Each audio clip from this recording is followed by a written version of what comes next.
Happy independence day সকলকে। আজকে ৮০তম আমাদের স্বাধীনতা দিবস। আমরা এখন রয়েছি দার্জিলিংয়ে। 31st নাইট দার্জিলিংয়ে কেটেছিল, মানে আমরা 1 তারিখ এখানে উদযাপন করেছিলাম এবং 15ই আগস্টটাও এখানে উদযাপন করবো আমাদের পরিকল্পনা ছিল না, জাস্ট অনলি গডস প্ল্যান বলা যায়। তো যাই হোক, আজকে আমরা শের বেঙ্গল হোটেলে রয়েছি।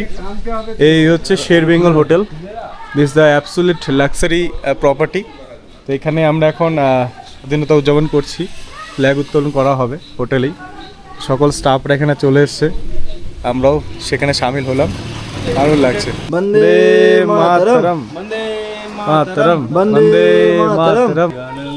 মন অধিনায়ক জয় হে ভারত ভাগ্য বিধাতা। পঞ্জাব সিন্ধু গুজরাট মারাঠা দ্রাবিড় উৎকল বঙ্গ বিন্দ হিমাচল যমুনা গঙ্গা উচ্চল চলদিত রঙ্গ। তব শুভ আমে জাগে, তব শুভ আশিস মাঘে, গাহে তব জয় গাথা। জনগণ মঙ্গল দায়ক জয় হে ভারত ভাগ্য বিধাতা। জয় হে জয় হে জয় হে জয় জয় জয় জয় হে। জয় হিন্দ।